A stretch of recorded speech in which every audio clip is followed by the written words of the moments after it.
My question for you all today is, what came first? The character or the plot?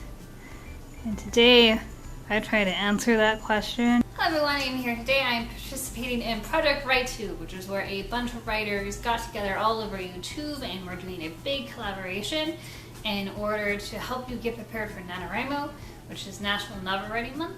If you're new to me and want to know just a brief little bit about me, I'm Amy Tasukada.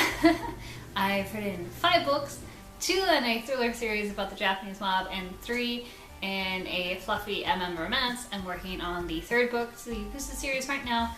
All the links are down below. So I come up that as someone who has multiple published books. I had the very hard task of helping you develop your plot, and like the intro said, it's very hard because I think all good stories, the plot is kind of derived from their characters, and then character and plot are very interwoven. I'm going to come at this as kind of like you already know the backstory of your character, and now you're just trying to think of your plot in relationship to your character. So let's show you. So we're going to develop our plot. I like to use the W plot method, which was designed by Carol Moore. But for this, we kind of need to know a little bit about our character. So I'm just going to fill that in. Like I said, character kind of drives plot, so we're just gonna put in a few details about my character that I already knew. I like to use this type, just put their names. We're gonna do this for a short story I'm gonna give away on Black Friday, so November 25th. It's gonna be Aoi. He is a charmer. His rude is that his parents kicked him out because he was gay. His belief, which is that family will let you down. And then his identity, which is the mask he wears to convince himself that they are fine, which is that he doesn't need family. Only a Sato. Sato is his boyfriend.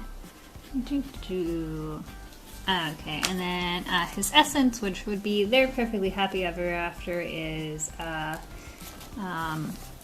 Sato's parents don't feel differently because they're in the relationships. Don't feel differently. So, in a previous book, Sato, which is this guy's boyfriend, came out to his parents, and then there was a big kerfuffle because of it.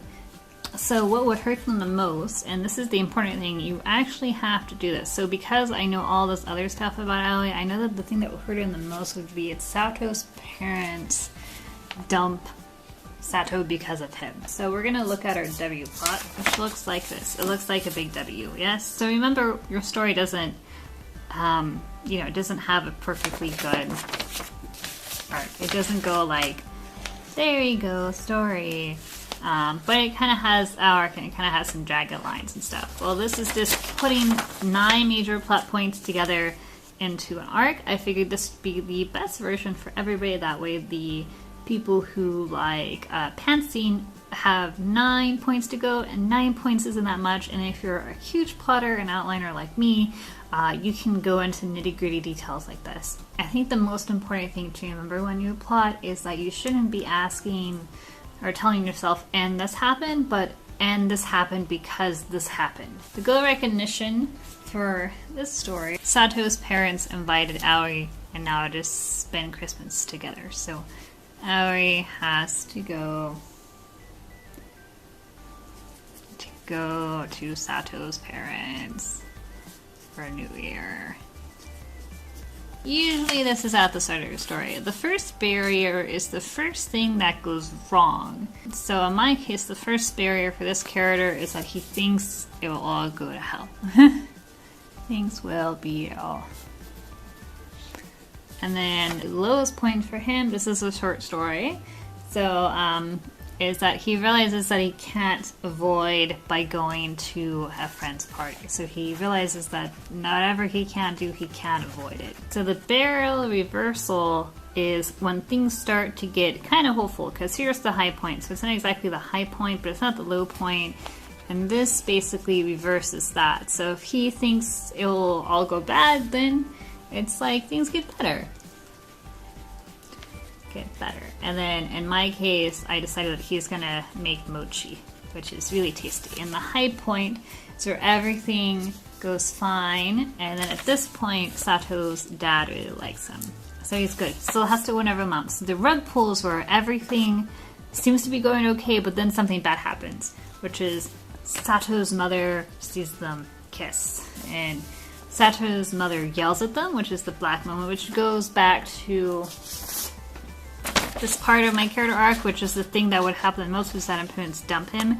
So Sato's mother is going to yell at Sato because of what he was doing by kissing Aoi. So that's the black moment. This is where my character feels the most sad, everything. So the recovery from the rug pulls was whatever happened at the rug pull, it gets recovered. So whatever happened there, it gets repulled. So Sato sees them kiss. Sato's mom sees them kiss. So that has to fix that. So it's not that, they unkiss or something. It's Sato says things fine. So he yells back. Not really yelling. And they make mochi. And everyone's having a good time. Good time. And the resolution in this case is that the mother says come back next year. There we go. And that was my plot for Aoi. Like, I could do another one for Sato, and I could do another one for the romance, because this is a romance book, so you would have one that's strictly just the romance, and then obviously the end would be the happily ever after. I think most people, when they write a book, they know the beginning, and they know maybe the resolution, and all I'm asking you is to get some points in between, and let's face it, the first low point, it'd probably be the hardest to come up with, but these things in between are just like the first obstacle. Oh, how does that get better? And the high point obviously makes the low point so much better. And then this is just where things get wrong. So like I said, these are just 9 simple little points to help develop your plot. I would go further and I would scene sequel each of these events. So this could be like 2 or 3 things. And there might be some other stuff that happens between here that doesn't get mentioned. But the main point is that you got these 9 points that will help you develop that plot you need. So everybody, good luck with NaNoWrimo. I hope you enjoy it. Subscribe and like this channel. I'm going to leave the Project RightTube NaNoWrimo thing. I'm going to leave that down below the playlist. My books are also down there, so go check them out if you think they'd be interesting. Okay guys, until next time, bye bye.